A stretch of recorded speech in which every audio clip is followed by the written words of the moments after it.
So this year you've been asked to read Anne Frank, Diary of a Young Girl, and Hitler Youth, Growing Up in Hitler's Shadow. Both these books talk about World War II and the events tied into it.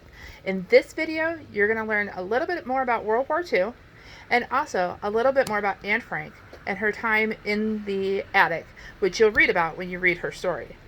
She ultimately goes to Auschwitz, so we'll cover that too at the end of the video. Hope you enjoy. Okay, so you think you know all there is to know about World War II. And you may know everything there is to know about World War II.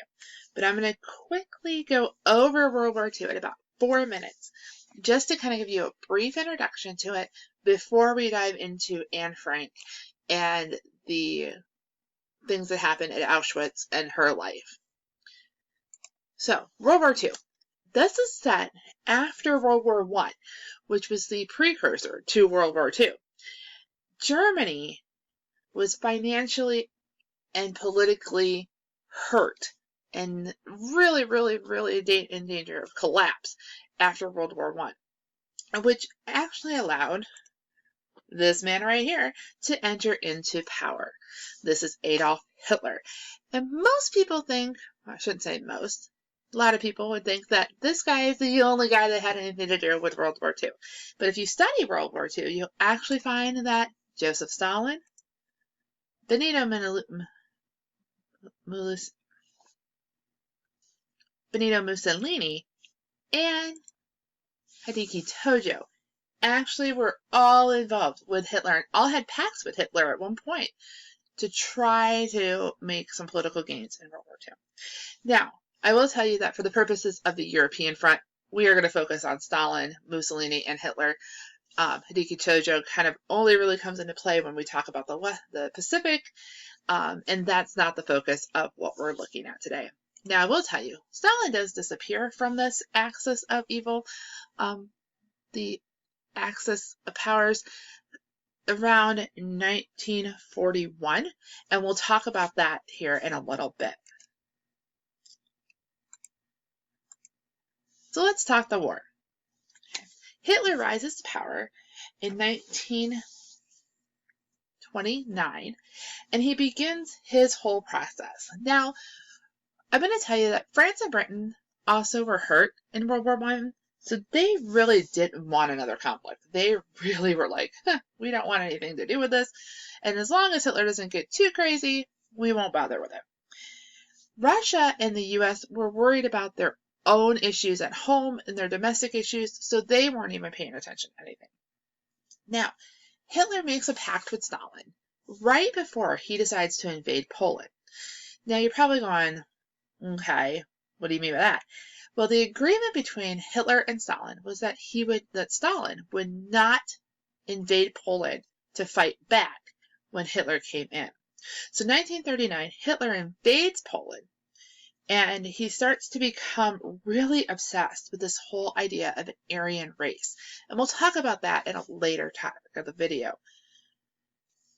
But he starts to build these concentration camps, and he starts to do all of those things that we hear about with World War II. By 1940, we have the Blitzkrieg. By 1940, Hitler has adopted or annexed into play the majority of Europe. He has Britain, or he has France, he has Belgium, he has the Netherlands, he has Denmark, he has Italy, he has Austria. The only country really that's not involved in this is Spain and Switzerland, and Spain even has some involvement. Switzerland remains neutral on the whole thing, and they really come out bad. So by 1941, Hitler invades Russia, and we talked about how Stalin kind of disappears. Well, this is where Stalin disappears. He's mad because Hitler has reneged on the pact that he has made with him and invaded Russia. So Stalin becomes an enemy and actually joins the other side. Now, let's fast forward to 1944. By 1944, the Allied troops begin in what is called D-Day. June 6, 1944, the Allied troops invade the beaches of Normandy, starting to storm through our eastern seafront. Or, I'm sorry, the western seafront. Excuse me, the western seafront. Pause. And they pushed through France. They pushed through Germany. And by February 1945, the Allies have invaded Germany. Now, I'm cutting this kind of quick because there's a lot of stuff in the middle there. But by April 30th, Hitler realizes that the invasion has gone too far. They've gotten too far in, and he is not going to make it. And he is really concerned with Mussolini failing in Italy. He fails in 1943. They really decimate him and the whole recreation of his body. So he's afraid of this, and he realizes the end is near. And what you're seeing there is his bunker. He commits suicide in his bunker around April 30th, 1945. By May 8th, Germany has surrendered, and the European end of World War II is finished. Now, we know World War II doesn't end officially until the Japanese actually surrender after the U.S. drops the atomic bombs on Nagasaki and Hiroshima. So that we have to keep in mind that the end date for World War II is slightly after this. Okay, so you're probably sitting here going, okay, that's great, but you haven't talked about Hitler and this whole deal of the Holocaust. And you're right, I haven't. I spent the last 6 minutes talking about the World War II and the battles and how we won the war. So let's talk a minute about the Holocaust. When we talk about the Holocaust, Hitler began his obsession with this concept of the Aryan race way back in 1923. And this is the first mention we have of it in his book Mein Kampf, which was written while he was in prison. What he decides to do is he has this obsession of exterminating the entire Jewish race. And he systematically begins eliminating and getting rid of the Jewish civil rights. So by 1938, we actually have the elimination of a lot of civil rights for Jews. 1935, the Nuremberg laws are passed, which bans mixed marriages and also eliminates other civil rights.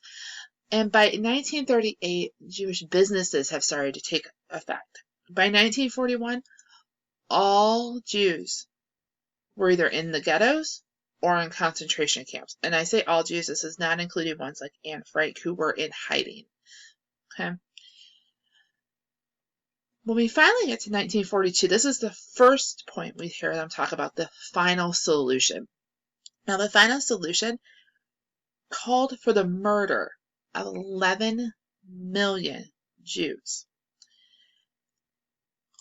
Auschwitz, which we'll talk about in a second, was actually one of those camps. And it actually was one of the biggest camps that was in existence during this time. And it was based out in Poland. So they would take the train cars, as you see in this fourth picture down here. They would take the train cars into the concentration camps where they would enter in, they would get tattooed on their arm a number, and that was who you became. Sometimes people didn't even know their name after a while. They just knew their number because that's how they were referred to. You can also see up here in this upper picture, you see the little badges on the shirts. That identifies them as whether they are political prisoners or whether they are Jewish prisoners. That was their identification. So I want to talk real quick about Anne Frank, give you just a little bit of background on her. This is my lovely darling Anne Frank. And here she is with her family. Anne Frank was born in 1925, actually in Germany, and the family moved to Amsterdam when Hitler started to rise to power. Otto, her father, became very concerned with what was going on, and he wanted his children out of there and tried to save their lives. He actually even tried to get to England, but that move actually failed with the business failed that he was doing. The family got concerned when Margot, the sister, actually received a letter saying that she had to report to a labor camp. So that at that point they decided they would go into hiding. This is the house that Anne Frank actually started to live in when they went into hiding. You can see that Anne Frank lived on the top 3 floors. So if my mouse moves here, you can see these top 3 floors right here. The pictures that I'm going to show you are from the AnneFrank.org. They're from the Anne Frank Museum. They actually went back in and recreated the way it would be set up when Anne Frank lived there. So what you're seeing is her actual locations. Now, I will tell you when they were caught, they ransacked this, so they had to rebuild some of it to make it look like it would when they were there. So you can actually go and see what Anne Frank's house looks like. And you can see the stairwell. This stairwell, as you can see, the bookcase kind of swings. Okay, the bookcase would swing in front of that stairwell, and it would actually hide that stairwell during the day and at night, so that way no one would really know that there were people living upstairs. And these people were told, Anne Frank and the people she lived with, there was another family that lived there with them, and you'll hear about them in the book, talk about how they have to be quiet during the day and how they can't get up during the day because they can't be heard. Because the front of this house right here is a business. This is actually a business, so they actually had people down there most of the time. Now I talk about Auschwitz. Auschwitz was a work camp, a labor camp that became an extermination camp. They started exterminations in June of 1941 and continued them until they were liberated in 1945.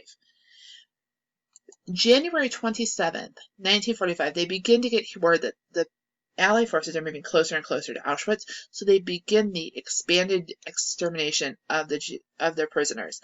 And at that point, 60,000 prisoners were actually murdered inside of Auschwitz. 7,000 would survive to see the liberation. Otto Frank was one of those many people, those 7,000 people who survived.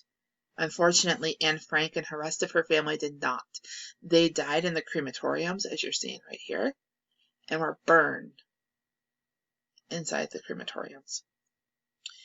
So now I have a little bit of background. If you want to know more, or you want to know where I got my information and my images, they're right there. You can check them out.